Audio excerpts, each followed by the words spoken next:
It's just a huge honor for me today to be podcast interviewing Dr. Fouad Talic and Mr. Kareem Assassa. They are right now in Beverly Hills, California. Dr. Fouad Talic currently serves as co-founder and president of the International Academy of Esthetics in Beverly Hills, California. Dr. Talic obtained his dental undergraduate degree from Riyadh Colleges of Dentistry in Saudi Arabia. After completing his dental degree, Dr. Talic pursued his passion in aesthetic dentistry and completed his postgraduate degree from UCLA Advanced Aesthetic and Restorative Dentistry. He also studied at the USC Advanced Operative and Adhesive Dentistry. Kareem Assassa currently serves as founder of Pursue Solutions, a business and project management consulting firm, co-founder and CEO of International Academy of Aesthetics, chief financial officer of the American Association of Aesthetic Medicine and Surgery, owner of the Beverly Hills Photographer, a photography company, creator of Profit or Forfeit, and is the co-owner of several other businesses. He offers his expertise in entrepreneurship, project management, and organizational leadership to help individuals pursue their dreams by turning their ideas and passions into successful business ventures. Thanks so much for coming on the show, guys. Thank you for having us, Howard. Yeah, absolute pleasure. So walk us through your journey. How did you two meet? How did this all get started? Yeah, it's a funny story actually. And Kareem always says that when they ask, like, how did you meet this guy? And he says, I saw him falling from the sky. And then, everyone starts laughing, ha, ha, ha, falling from the sky. But that's actually literally what happened. So 7 years ago, I came to Los Angeles for vacation. And then I was doing skydiving up in Malibu. And Kareem was a very good friend of my cousin who was studying here back in the time. And he came there and he was shooting me as I was falling from the skydiving. So that was actually the first encounter we had. Wow. I actually skydived one time. Did you do it a lot or just one time? Oh boy. I mean, initially I wanted to get a license doing it, but I'll tell you, it's not easy, man. I had enough adrenaline that's keeping me going till now. So my CFO Stacy's been with me 20 years, and it was about 5 years ago. You didn't go on that, did you? You did. Who? Everybody but what? Me, you, Greg, and Zach. Me, you, Greg. So everybody but Eric. Yeah. And she was having a big birthday moment, and she it was on her bucket list, and she couldn't get any of her girlfriends to do it with her. And so she asked me, and I thought, she's never asked me for anything, and I thought, I'm not going to deny this. So me and three of my boys went to where was it, down in Eloy, Arizona, which is really famous for it because they have such clear skies. It's flat. You can jump almost every day of the year, guaranteed. And my God, that was crazy. Crazy. And wow. So it was a hell of a adrenaline. I think my knees were shaking for like 2 hours.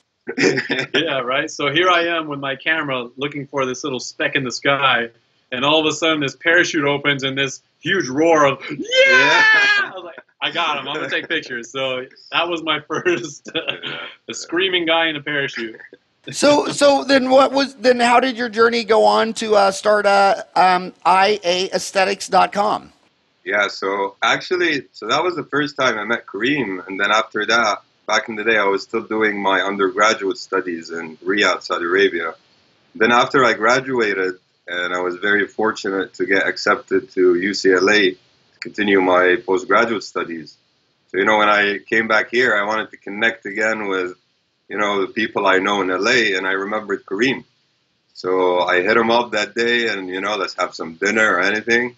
And that night, actually, it was the first time we connect again. We had dinner. Yeah. And that's when, we were talking business the first day. The nice thing is, for me, I'm a dentist and I'm very passionate about education and just sharing knowledge and raising the quality of dentistry on a global scale. And Kareem was very involved in the aesthetic medicine, cosmetic surgery industry, especially being the COO of the American Association of Aesthetic Medicine and Surgery. And we were just, brainstorming and connecting ideas. And we were very big, the both of us, on this whole multidisciplinary, multi-specialty approach. and that's where it all started, really. Yeah, to take it a step further, you know, my father's in education. He's the president of the association, so I've helped him in forming the business and kind of creating what it is today.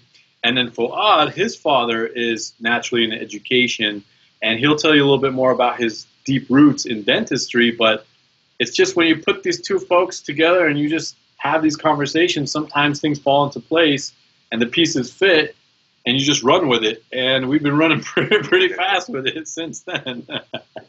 Well, it's all amazing technology. You guys got to remember, you know, I graduated 30 years ago, and I got out of school and didn't have computers. In fact, a lot of times when kids are asking me about how I did my demographics, I mean, back then I had a 6-foot by 4-foot map. I had index cards with a number 2 pencil. I mean, and now the whole world's gone digital. And I also think it's changing in continuing education, because why do you need to go to a brick building to learn? And what's really weird is all the schools seem to be the last adopters of online education. I mean, I look at these schools all around me in Arizona. It's like, God, couldn't they at least have the kids stay home one day a week and do it online? I mean, and think how much smaller the class sizes would be if every day 20% of the kids weren't there and doing it online. And I also think of online education be so much better because that teacher is talking to 28 students, and I can totally vouch for how many boys are daydreaming about fishing in the Arkansas River. I mean, I can remember so many times just sitting there thinking about my limb lines that I set in the Arkansas River before school. I had no idea what the teacher's talking about. So then you don't even know what you missed, you know. So you hit a very important point, Howard, and that's really, we believe in this so much, because most of the didactic knowledge and information, right, that people travel for, attend conferences, you really don't need to be in a physical building, like you said. And then us as human beings, you know, we have our own mind capacity when we're ready to learn and when we're ready to observe information. So the vision was, you know, a lot of this basic didactic knowledge and information, why isn't it centralized in a platform where even for the lecturers, right, they have this lecture where they lecture the same presentation over and over and over and over again. So why don't you just record it and have it somewhere centralized where professionals from all over the world can, you know, tune in at their own time, own pace, and really make the maximum out of it. So that's actually one of our biggest motives in pushing online education, is we really believe it increases the quality of education. And it's flattening the curve. I mean, you know, 30 years ago, there was a drastic difference in the quality of dentistry in some countries versus other countries. And now you go to all those countries and you meet dentists in some of the poorest places on earth that are sitting there watching YouTube videos on dentistry. And I mean, I can vouch for, you can get amazing dentistry in any country on earth just because of the Samsung and YouTube. Absolutely. And you know about that is, so I come from another part of the world, right? And like you said, the quality of dentistry is not standardized globally. So you have parts of the world where they're still doing a lot of not so good dentistry, or maybe older dentistry, and they're not really up to par with all the technological breakthroughs in terms of materials and techniques and all that. So one of my passions is really to try to take, and I was inspired since I came to LA and I saw, you know, all of these great educators that are gathered in one local zip code. And, you know, we have Dr. Ed McLaren, Dr. Pascal Manier, and so many others. And just the dentistry they do is so beautiful. Like, why can't we share this to as many people as we can? Really, it could inspire a lot of people to achieve excellency in their practice. So we strive for that, really, to just reach people all corners of the world where, you know, not a lot of people have the privilege to travel and come to the United States or go to Europe. And what they do have is an internet connection. And, you know, give them an internet connection and you can show them the world. So how many dentists do you think are on the planet Earth? Oh, wow. How many dentists are on planet Earth? How would you? What? Yeah. Well, That's, I always ask every yeah. CEO of every major international company, and there's two things about the definition. I mean, a lot of dentists only have, in some countries, only have 9 months training. Some have 2 years. It's considered very good training if it's just 4 or 5 or 6 years. And but it's probably about 2 million. But I always wonder, of those 2 million dentists, what percent of them can understand English? Do you think? That's very true. Yeah, not a lot. And I mean, to be quite honest with you, that's one of the biggest questions that we get because we're an international platform is understanding how do you serve the market, which would be the globe, where a lot of actual dentists don't speak English. So what we've done is it's an ambitious but a long-term goal. Our platform already serves 5 languages where the menus can be changed to those languages, but it's our goal, it's our vision to really solidify this understanding where English is just one language, and then what we're doing is we're translating to other languages. For example, we have a wonderful program, facial masters program that's now being transferred. It's a Botox fillers course. It teaches really over 13 hours of content of really anatomy, Botox, fillers, you name it. It's great for dentists as well. But that's actually in the transition right now to being dubbed into the Spanish, as you know, the Latin American market is huge and Spanish is a big language. We also have Dr. McLaren, who's on board doing a program, the Master Dental Aesthetics program, that is a significant program that covers tremendous topics. That as well is now being dubbed into Spanish, as well as certified by one of the greatest universities in South America, UANL. So it's definitely a mission, and it has to be done to solidify the gaps. And that's something I don't think anyone has taken the bull by the horn yet. So we're going for that. What are your 5 languages? So you got it in Spanish, Portuguese, you have it in Japanese, you have it in Portuguese and English at the moment. Spanish, Portuguese, Japanese, English, And French. Actually, French. French. Yeah, they call it the rule of 50 million. If you're born on the planet and you have 50 million people to talk to in your language, you don't really have a need to learn another language. But when you get to small countries like, say, only 10 million, say in Denmark or Norway or Sweden, those guys know 5 languages because they got to deal with the Germans, the French, the Italians, the England. So you go to a country like Brazil and there's 200 million people. They don't speak another language. I mean, you got 200 million people to talk to. Japan is actually, I think, the least English-speaking country I've ever been to in my life. I mean, they got 150 million people, and I mean, it was hard to find anybody that could speak English. And Howard, this is something that's going to really change very soon because now you have this technology where you have applications that do instant translation. So I believe, very soon, in a few years, you're going to find it not an issue at all for people to travel anywhere. And with just a small device, you can have an instant conversation with any human being that speaks any language, So that's really amazing. Imagine the potential with that when language is not a barrier anymore. What was that quote on Star Wars when I think it was C-3PO? Was that the tall one? What was his quote? He goes, "I speak 200 million languages," or... Yeah, that is amazing. So you're from Saudi Arabia. They're what? 28 million people. Is that the population?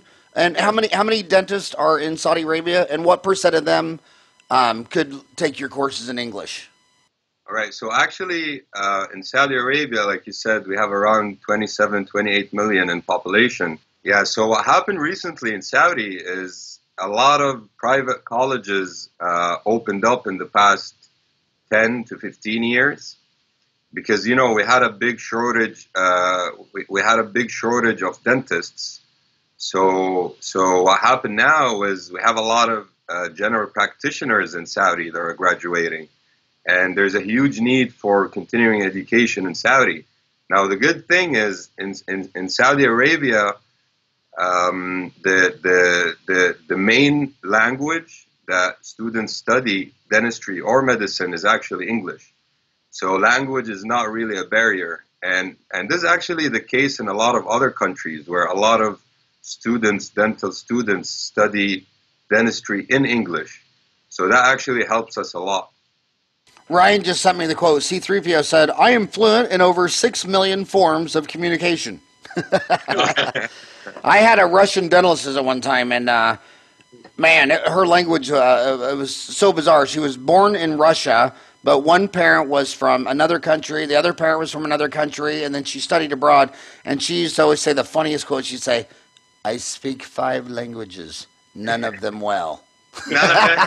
And because for her it was really strange, because she's the only person I ever met in my life where you said, "Well, what is your mother tongue?" She goes, "I don't really have a mother tongue because I spoke this to mom, this to dad, these to my classmates, traveled abroad." And she said she was dead serious that she spoke 5 languages, none of them well. Oh, at least you can communicate, right? Yeah, that was amazing. So, is this a big? So, tell us what happens if my homies go to IAAesthetics.com. IAA.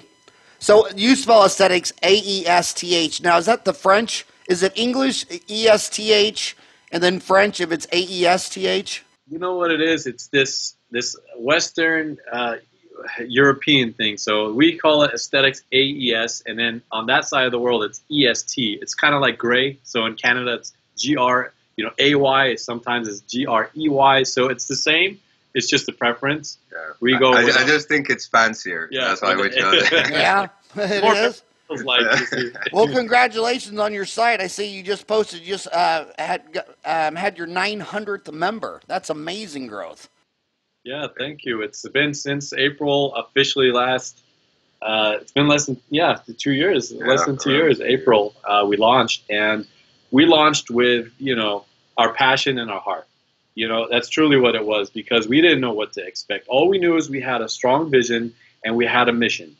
And that vision essentially was to bring the level of quality and care across the world to a higher level through this central platform where folks can be a part of this community, in a sense, of learning and educating while networking. So that was really the vision. Yes. And Howard, now in a couple of minutes, if you don't mind, it will just make it easier for you and our audience to kind of get a feel of what we're doing. Kareem will show us a demonstration on the platform. Do you mind if we dive in? Of course. Knock yourself out. It's your show. Do whatever you want. I want to start with telling you something, Howard, is when you talk about online education, the current concept when people hear online education, they think, oh, I'm watching a YouTube video maybe, or, I'm just watching a video online. But really, what our approach and what we're trying to do is completely different, and it's more engaging. Meaning that the whole vision we have is to have this interactive platform.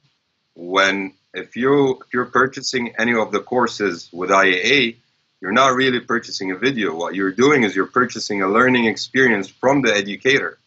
So when you buy a course with Dr. Edward McLaren, you're actually with Dr. Edward McLaren in this online school, where you can watch his content and at the same time ask him questions, share your cases, get his feedback. So you're really, the interactivity part is something very huge, and that's what we're trying to push, is this online social learning system approach, which I think will, kick off massively, and especially with the age groups you mentioned, which is millennials, because, millennials spend a lot of time on their smartphones, on their computers. They live online. So they really relate to this kind of interactivity, talking to someone behind the screen or seeing something behind the screen, even maybe more than seeing them in person. It's their comfort zone. So you got a PowerPoint or? And actually, Albert, while we're doing this, so let me tell you a little bit of my background. So I'm originally from Bosnia, actually, and my grandfather immigrated from, which was Yugoslavia back in 1940s. And he was the first dentist in Saudi Arabia. He worked for King Abdulaziz, which was the first king and unifier of the kingdom. And ever since then, my father was born, raised in Saudi. He's second-generation dentist. And I was also born, raised in Saudi. I'm a third-generation dentist in our family. So our family are kind of, known for dentistry in Saudi Arabia. We have a long history with dentistry over there. So that's very exciting. So what year was he the first dentist in Saudi? So it was around 1948, 49. Wow. Yeah. And so what did the people do before 48? Well, actually, Saudi is a pretty new country And back then, you know, being as the nature of the country was more a tribal country, there was not much education going on there. So what King Abdulaziz did was he was attracting a lot of, you know, doctors, engineers, educated people, and establishing this system of, you know, healthcare, education. So there were a lot of foreigners or internationals that were, you know, immigrating to Saudi or moving to Saudi and starting a new life or a new career there. Wow, what a journey! They've come so far in so short a period of time. Absolutely, So absolutely. was it hard for you to move the country you're born into and move to another country? I mean, I've read on the paper that only 1% of Earth's 7.5 billion people actually live in a country they weren't born in. Oh.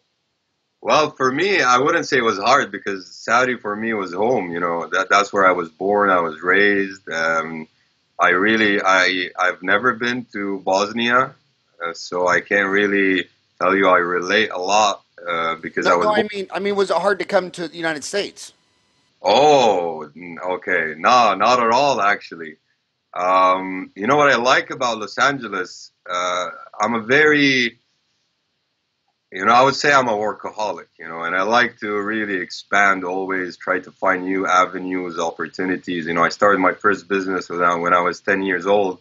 So I've always had this mindset, and I really loved how this mindset controls LA. That, you know, there's a lot of opportunity and there's a lot of chances for someone to make it here. So, you know, you just need the right mindset and the right hustle, and you can get anywhere you want. I mean, and then another thing is, you know, LA and Beverly Hills is kind of the center of the world nowadays. You know, everyone looks towards LA, and especially with the Hollywood effect on the global culture. So it's a prime location to be in and start a business. I would say we're very Yeah. lucky to be in Beverly Hills. There was Absolutely. an old saying, they say, you know, if you make it in New York, you can make it anywhere. I beg to differ. If you make it in Beverly Hills, you've made it everywhere. So that's Yeah. the idea, is really to start at the mecca of where it all started. Cosmetic surgery, dental aesthetics, aesthetic medicine, and really influence from our core with a little bit of Beverly Hills flair and Los Angeles flair. So Nice. So you're going to do your presentation now? yeah, Yeah. let's dig it in. Okay, so to go to your question in regards to when somebody visits our website, essentially they're able to become familiar with who we are and what we're doing. And ultimately, they're going to view our programs. So we have programs in 3 specialties of aesthetics: aesthetic medicine, dental aesthetics, and cosmetic surgery. So they'll be browsing the programs and getting familiar with what we have to offer. In this case, we'll look at Dr. McLaren's Certified Master Dental Aesthetics program. So here they'd be able to become familiar with the program, learn about it, watch the video, and ultimately what they're going to do is they're going to apply for this program and become a member. So they apply, we receive their information, we grant them access, we give them a login, and they click on the member login to have access. So in this case, we're going to be looking at the American Association of Aesthetic Medicine and Surgery, the AAAMS profile, just for the sake of this demonstration. But really, we want to take you through the process. Let me make that a little bit bigger here. So we want to take you through the process of seeing what the platform is. We are very proud of this idea of social learning management system. So as you can see, the first thing you're accessing is a news feed. And the news feed is quite familiar to a lot of folks. But getting to know who are these individuals in the platform, and this is something that's more appropriate where you can post cases, where you can post information about our industry, and it's very receptive because all the folks who are in here are licensed professional within our industry. So not that I don't like cats, but I don't think you're going to see crazy cat pictures in the platform, which we like it that way because, again, this is a very specialized platform. So the news feed is what you're going to be starting with. And let's go ahead and take a look at what a course looks like. I'm going to show you guys the Facial Aesthetics Master's Program, the program we mentioned for the Botox and fillers, botulinum toxin and fillers. And as you can see, this program is structured in a way where Dr. Fouad Talic was saying, hey, it's systemized learning, it's self-paced. So imagine you're anywhere in the world, you could be in your pajamas, but essentially you'll have access to this program in a self-paced manner. So you can tap in, and tap out as much as you need to throughout the day. But essentially, you're systematically going through chapter by chapter. And again, to emphasize on the point we made about this is not just videos, but the actual videos that are in here are presented in a way where you have to watch them in systematic chronological order. So chapter 1 before you could watch chapter 2. So that's how we control the online learning environment. You know, you have to have a system in place. And so after you watch your videos, we have these abilities to share, you know, what are your goals in learning about facial aesthetics? So people are going to be posting, you know, what it is they want to learn about, what are their goals, what is it something that can benefit their practice. And as I mentioned, you see dentists and nurses and physicians assistants all coming together on this topic, but also getting to know each other. And as you can see, the interactiveness of the post, where one of the members will post and others will follow up.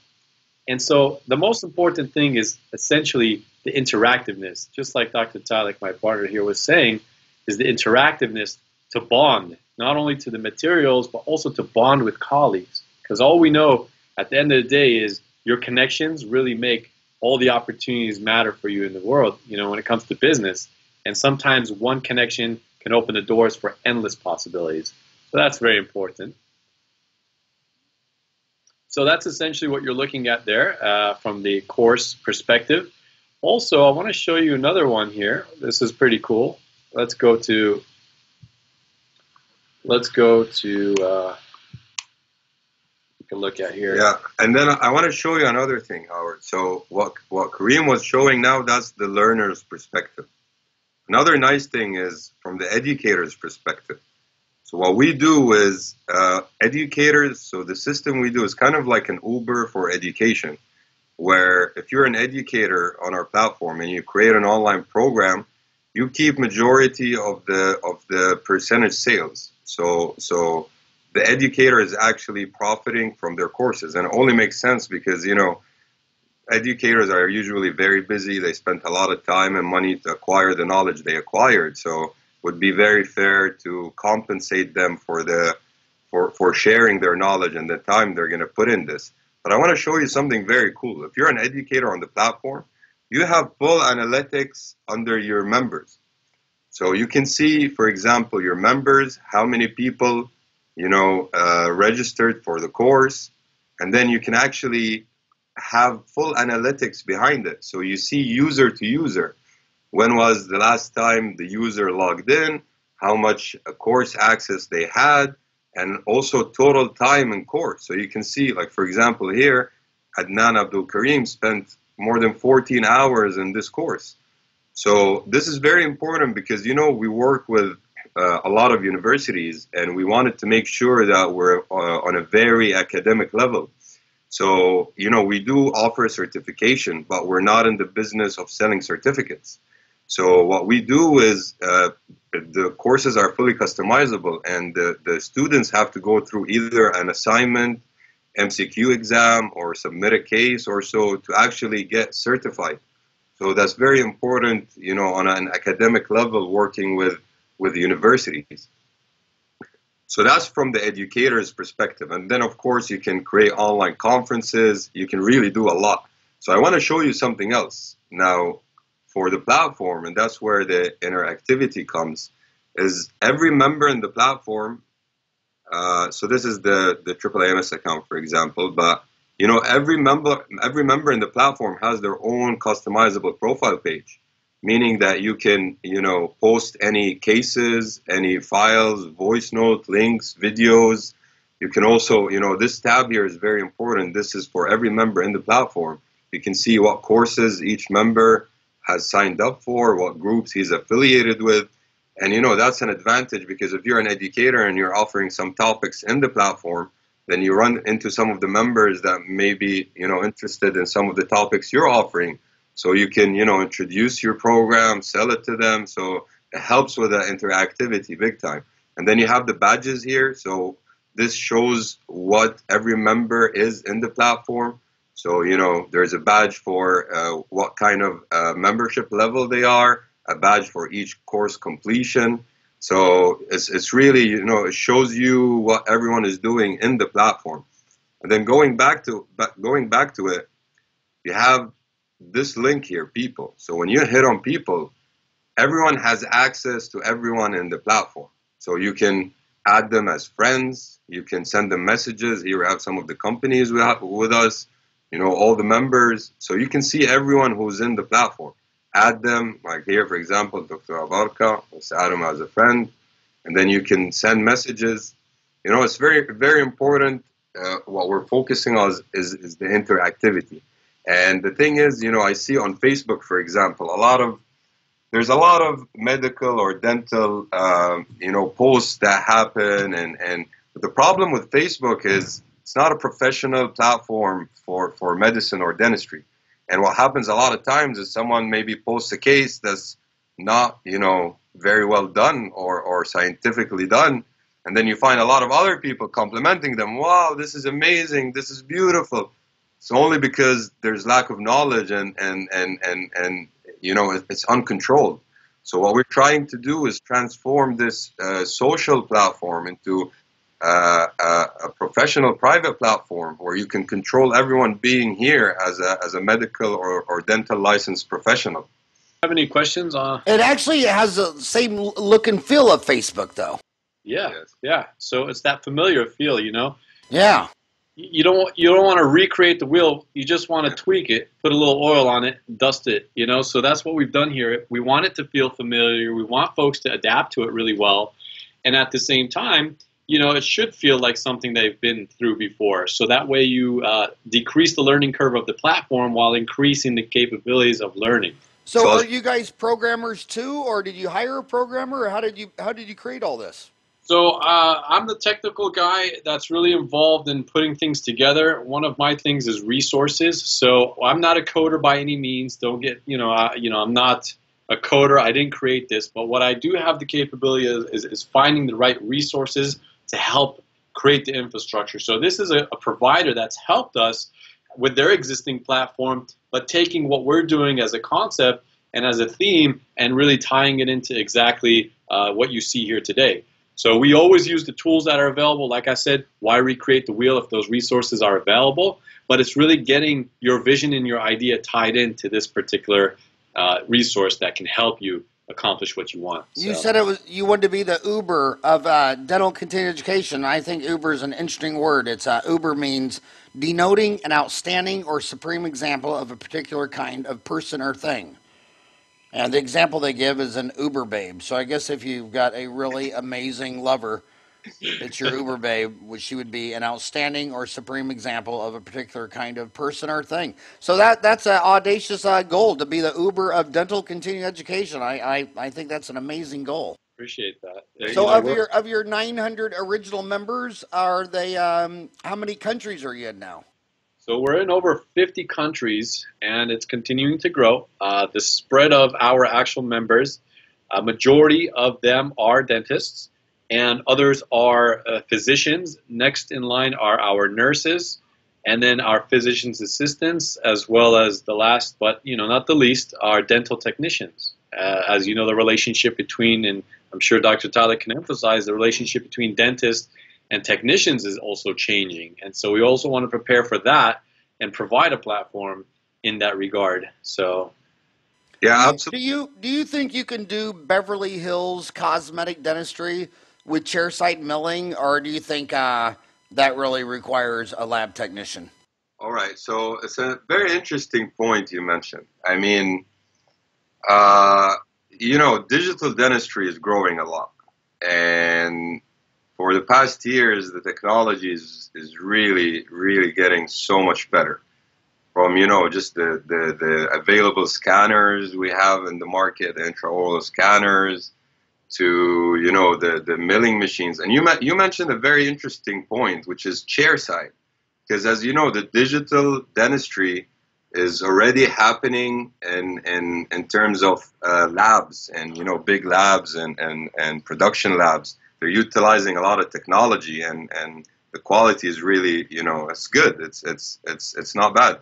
But for chairside, And what I really think is the biggest challenge is going to be the learning curve. So the problem we have now, Howard, is that most schools around the world, right, are teaching conventional dentistry.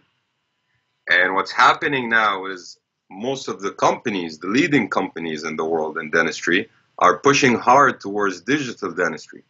So I think the biggest gap is, students graduating and not having enough understanding or knowledge in terms of how to, go digital, because it's a little bit different. You need to understand, the concept behind it, the machinery, even the materials. We have a lot of new materials, machinable materials that are coming in the market now, all these hybrid materials, and they're doing a great job. So I think there's a big gap between education and educating people in digital dentistry and what dental schools are providing for their students now. So I think there has to be a bigger focus from the dental schools to prepare their students to tackle this digital world they're gonna graduate to, because that's what's happening now big time. And I see it. I was in the Chicago Dental Society meeting a few weeks ago, and it's just amazing how much the digital influence in our industry is becoming bigger and bigger, and you can see it. But at the same time, I feel like the education is lacking behind it. And that's something, we're very much focusing on now, is trying to provide more courses and more education in the digital field. But you know what? For chairside, man, I wouldn't say you can do 100% of all your cases, but a lot of cases where, it's a single crown or an onlay or an inlay, and especially single crown, that's around 90% of what offices do, right? It could be done with chairside digital dentistry. And this same-day dentistry is an amazing concept for me. And I'm sure you agree with me the same, as even the patient experience is beautiful. Who would have thought you can come in the dental office and a few hours later you can have a crown, a new crown in your mouth? I mean, that's a very interesting concept. I think it was interesting in Hong Kong. They have one dental school, and their dental laboratory class is twice as big as their dentist class. They graduate twice as many dental lab techs as they do dentists. And then everybody wondered why China was so successful creating so many laboratories, because they had the infrastructure training them. And it seems like the only other country that still takes serious training in lab techs is Germany.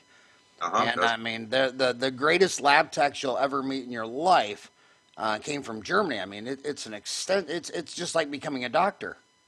Yes.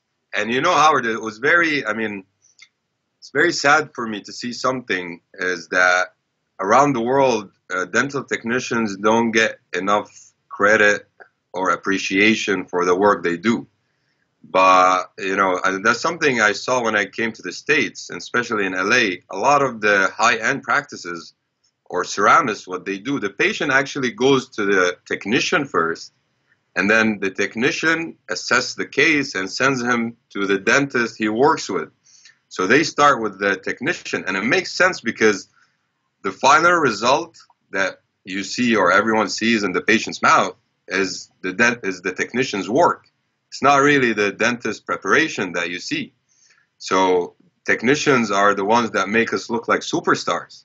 And I feel like they don't have enough credit. But not only that, what I'm really trying hard to push on is to bridge the gaps between the dentists and technicians, and have them, rub shoulders more often and talk more often and discuss more often, because this will, definitely elevate the end result and the final quality of the treatment.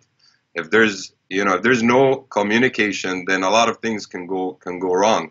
So I believe we need a lot more of communication between technicians and dentists. It's not just a matter of, fill up a slip and then send it to the lab, and then nobody knows what's happening.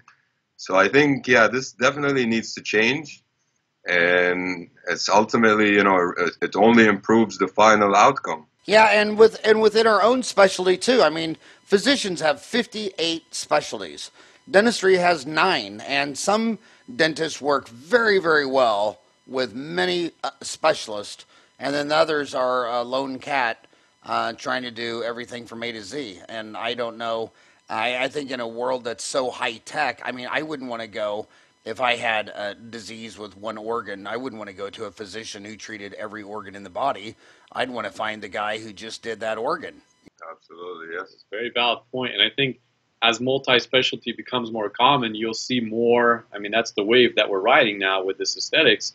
You'll see a lot more dentists pairing up with facial plastic surgeons, and because ultimately, whatever the well-being of the treatment plan that's presented for that particular patient may only fit within the scope of your specialty. But that shouldn't discount the patient on getting the best results. So seeing these partnerships more often, I think, is going to be the trend that we want to also ride as well. Yes, and then, when we talk about aesthetics, Howard, especially, dental aesthetics or facial aesthetics, you can't really be a dental aesthetics dentist and not understand facial aesthetics or facial proportions, and vice versa. You can't be a complete facial plastic surgeon and not understand, the smile line and the incisor position and just a nice smile, because they complement each other.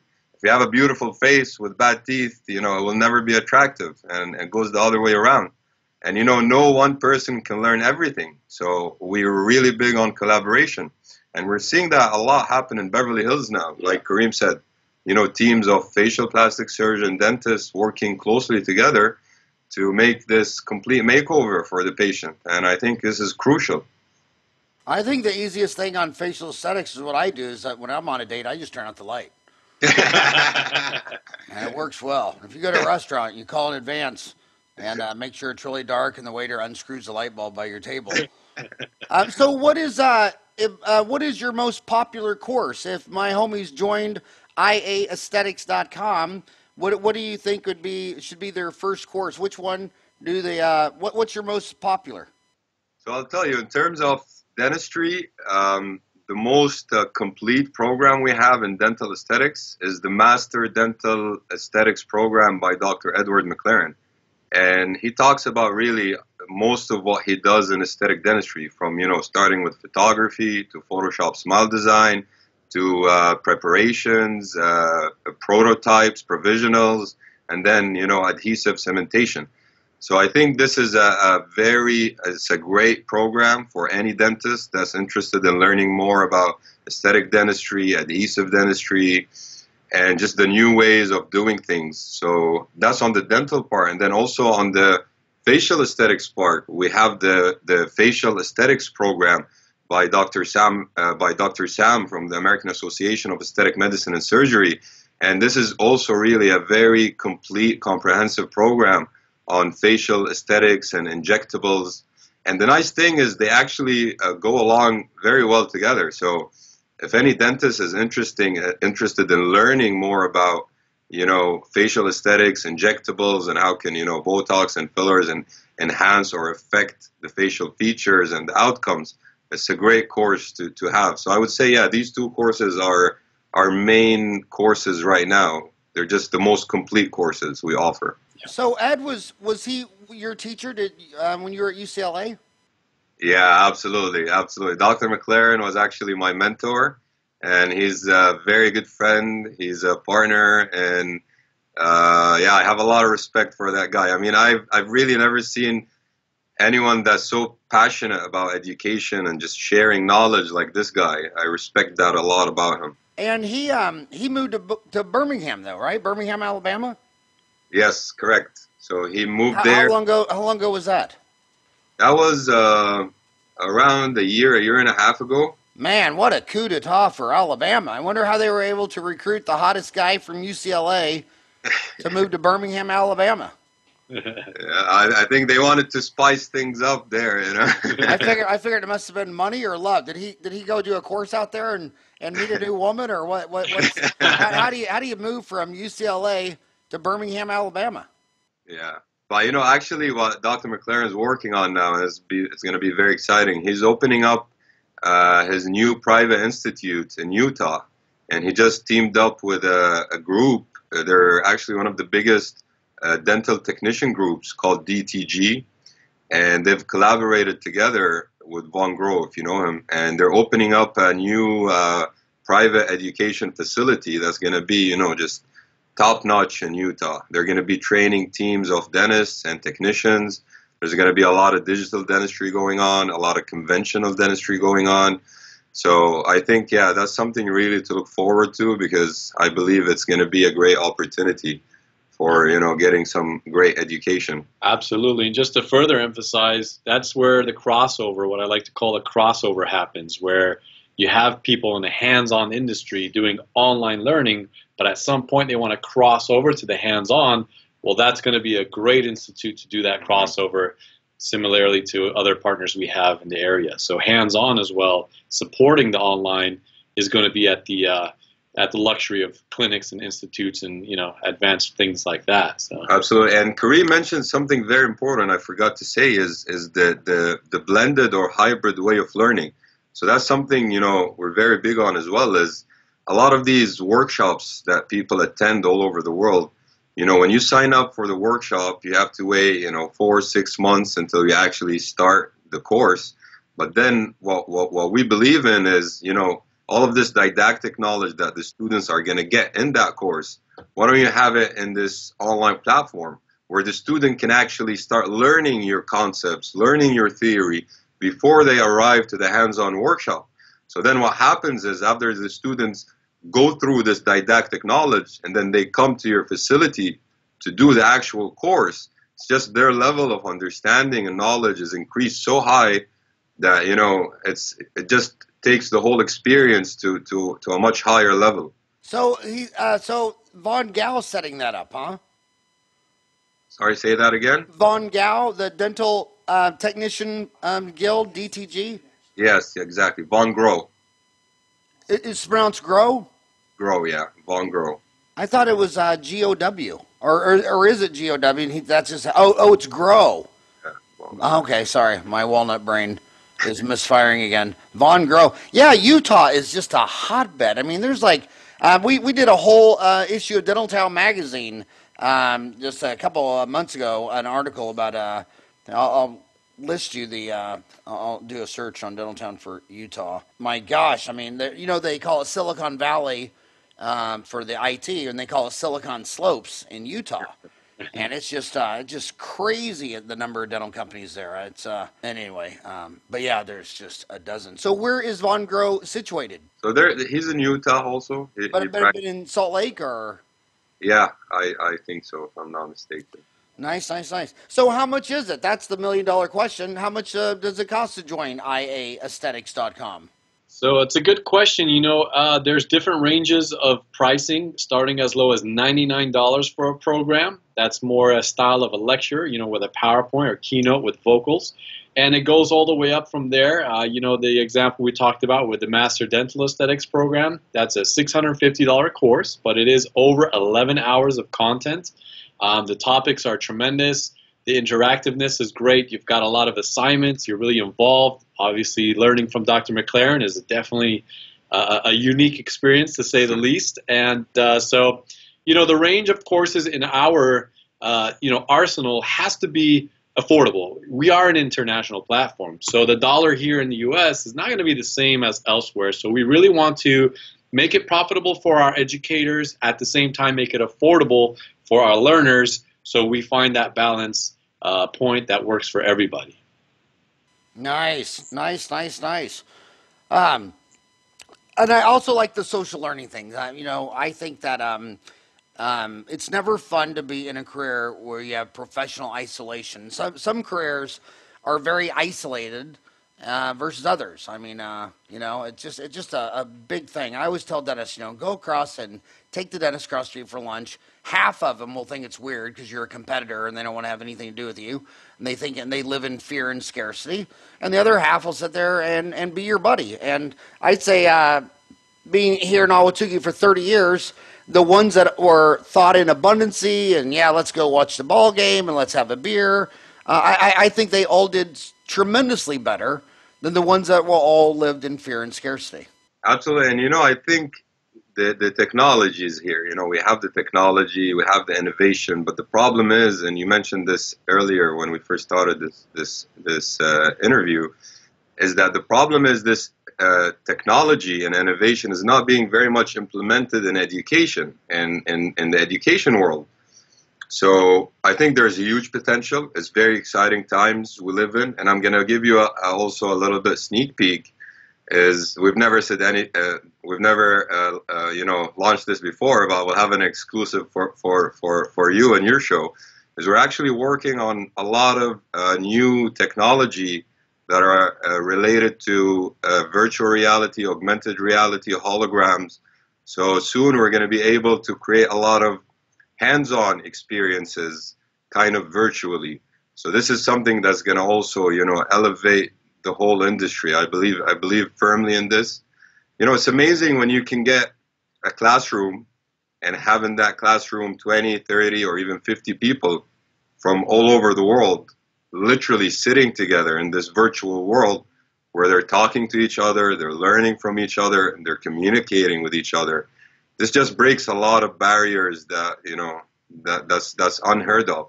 So it's very exciting times to be in, and we're trying so hard to, push on this technology and innovation and try to influence the education world as much as we can. Are you working close with any sponsors? Yeah, we have several sponsors in the platform at the moment. Sponsors who are working with us, they see a lot of benefit, not just in the networking side, but we've actually shown them how to become more efficient, more successful, and more systemized with their sales process. So especially companies who have a high training, like a protocol, high training retention for their clients, where they have to train them, where they have to teach them. Well, guess what? You only have so many reps who can physically go to these locations. So we've shown them how to take that system of training that they do so well, but put it in the platform. So any one of their clients, when they, acquisition period, they can put them in this online platform and they can teach them systematically, consistently every single time, which ultimately gives them much more of a higher return on their investment as product providers and service providers as well. Nice. I one of my very good friends was John Miles, who was I don't know if he was the original person who took Dentsply public. The trading deal is X-ray. But he used to say that what he loved the most about dentistry was how brand loyal the dentists were. And if he could get a dentist to like a product, he said, my God, they'll use it for 10, 20, 30 years. The first impression material I ever used was Impergum. Guess what I'm using 30 years later?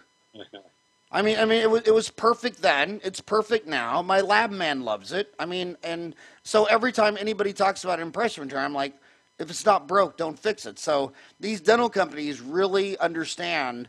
It's like a lab. If a lab gets your business, what's the size of the average lab bill? What would you guess? $5,000 a month? So if I got you as a lab client, that's $60,000 a year. If you stayed with that lab 10 years, that's $600,000. Dentists are just amazingly brand loyal. Yeah, so any dental companies out there that are listening, you really got to get in touch with us. We have the educators, we have the education, and we have this hungry, ambitious crowd for you. And I'm not saying this in any other regard, but because we can make it work as a collaboration, you can see the tremendous results in our learning platform that you may have not. So you've got to reach out to us. And you're very right, Howard, because, companies know this. They invest hard on universities, right? Because whatever the students learn during their school years, that's what they're going to use and implement for the rest of their lives. So really, for companies, it goes hand in hand with education. Whatever your mentor or your teacher shows you, the kind of material they use or teach you using, that's what you're going to stick with. And that's for the majority of dentists. Not a lot of, unfortunately, I say this, but the number of dentists that actually, after graduating school, go in and try to explore new ways, new techniques, new materials are more of a minority. The majority of graduating dentists just want to, we learn something that works. I'm just going to stick to it all my life, and I'm going to do it all my life. That's also that's going to be a challenge for going digital for this industry, is that I firmly believe if you don't implement a system in undergraduate education where the students would learn how to implement digital dentistry in their practices, there's going to be a huge gap between, pushing this industry towards digital and still, trying to do the old conventional way of dentistry. And not saying, which is wrong or which is right, but it's just smart because technology is here and it's proved that it can save a lot of time, a lot of money, a lot of, unwanted circumstances. So you just have to know how to utilize it right, and there's huge potential for it. But we have to focus more on undergraduate students. I think that would be a huge transformation in our industry. Another thing that I look back at all the diplomats and fellowships, diplomas I got over the years, and I look back at all those experiences. Not only did you meet an amazing mentor, but I thought was also even more amazing is you're a summary of the 5 people you hang around the most with. And when you would go to these courses, you would meet like-minded dentists, because you always had all those dentists in dental school who thought the sky was falling and they hated it and they wished they'd been a plumber like their brother. And you don't need that in your life. You don't need to have your 5 best dental friends hating dentistry. I mean, if you hang out with 5 people who hate dentistry and always complaining about the insurance and Medicaid and just negative Nellies, it becomes toxic, and then and you start acting that way. But man, when you go to those courses and you're sitting some guy and you feel like, oh my God, I got feet sewn to my wrist. I mean, look at this guy. I mean, just amazing. And it's like watching Beethoven play. I mean, you're not Beethoven, but you're trying to get closer to Beethoven, as opposed to some sitting there at a bar and some drunk guy on the piano who's missing all the keys. I mean, yeah. So I think the best thing about everything you're doing is just finding other like-minded people like you. And Howard, since you're mentioning a lot of your viewers are the younger population, I would like to address something. Is in our industry, it's a very it's a massive industry, and there's a lot of different avenues that one can expand to. So, you have your clinical dentistry, you have more the research, you have the materials, the companies, you have the management aspect. So what I would really suggest for all these young dentists is try to figure out what your strength is and what really you like or don't like earlier in life. So you can try to focus on learning something unique that you would eventually enjoy doing, and at the same time, make a living. But what I see is a lot of us, and I'm also one of those dentists where we graduate. It's hard, to know what do you like, what you don't like, because they don't teach us enough in school. They don't teach you a lot about the real world or what avenues to expand to or to do or not to do. It's just very focused on the dentistry, on the restorations, on the treatment. But a big part of it is very important for everyone to be happy. And if you're gonna live a life where you're miserable doing something you hate, I really recommend that you snap on and do something about it, because next thing you know, life is gonna end and you become one of those 5 people. For happiness in general, for anybody in any career, loving your career, loving your job. I mean, you sleep 8 hours a day. You're going to work 8 hours a day. I mean, you almost spend more time with your coworkers than you do your family members sometimes. My gosh, just to work in a profession that you didn't love is just, and so much of it is just an attitude. I mean, a lot of people that don't like dentistry, they just decided they didn't like dentistry. And they could decide today that they love it more than anything in the world. It's simply an attitude. We already went over an hour. That was the fastest hour ever. But California just opened up another dental school. So you now have 6. You have the university. You have UCLA. You have University of California, San Francisco. The Herman Ostrow School of Dentistry, which is USC. You got University of Pacific, Art Degoni. You got Loma Linda. But they just opened up Western University of Health Science College of Dental Medicine in Pomona, California. What's it like in LA? I mean, you're down there with 3 dental schools, or actually, no, four in the south end. There's 2 up in San Fran and 4 down by LA. Do you think it's getting harder and harder and harder? Do you think there's enough room for 4 dental schools?